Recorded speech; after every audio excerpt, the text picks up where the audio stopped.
এটা তাদের বাপদাদার পৈতৃক সম্পত্তি মনে করে। হকার না, তারা হচ্ছে দখলবাজ, স্থায়ী দখলবাজ। আপনি যখন এদেরকে উচ্ছেদ করবেন তার সাথে অনেকগুলো শক্তি জড়িত। যদি এটা এখনই থামানো না যায় তাহলে সেই আগের মতনই কিন্তু রক্তক্ষয়ী সংঘর্ষ হবে। আমি বারবার একটা কথা বলি যে হকার শব্দটি আমি ব্যবহার করব না, কারণ হকারের যে আবিধানিক অর্থ আছে বা তার যে ক্যারেক্টার আছে, এই ক্যারেক্টার নারায়ণগঞ্জের ক্ষেত্রে খাটে না। তারা এক একজন স্থায়ী দোকান নিয়ে বসে গেছে এবং এটা তাদের বাপদাদার পৈতৃক সম্পত্তি মনে করে। আপনি যদি একটা নর্মাল অসহায় লোককে বসাতে যান, তাকে আপনি টাকা দিয়ে বসাতে হবে। কেন? কাকে টাকা দিচ্ছেন আপনি? এবং এটা কি কারো কেনা? যে কেউ এসে বসতে পারে। তার মানে এটা তো হকার না, তারা হচ্ছে দখলবাজ, স্থায়ী দখলবাজ। হকার বলে তাদের সিম্প্যাথি নেওয়ার কোনো কারণ নাই। নারায়ণগঞ্জের এরা কেউ হকার না, এরা সবাই দখলদার।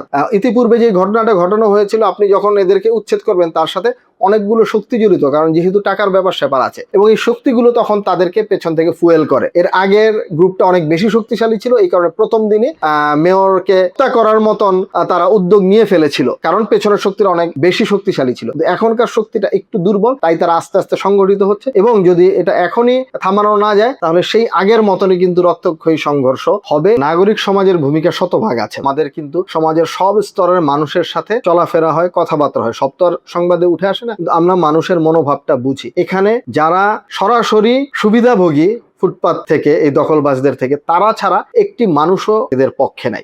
ইন এ সেন্স আপনি তাদেরকে মেরে টেরে বের করে দিবেন তা না, আমার ফুটপাত এবং রাস্তা ছেড়ে দিতে হবে। তারপরে যদি প্রশাসন 1-2 মাস গেলে যদি মনে করে যে যারা নারায়ণগঞ্জের ভোটার আছে বা নারায়ণগঞ্জের বাসিন্দা আছে এবং সত্যিকারের যারা আসলে তাদের বিকল্প কোনো পেশায় যাওয়ার নেই, তাদের ক্ষেত্রে চিন্তা করতে পারে, কিন্তু সেইটার সময় এখন না। এখন এই পুনর্বাসনের কথা বলার অর্থই হচ্ছে আপনি পুরো প্রক্রিয়াটাকে ভেস্তে দিচ্ছেন।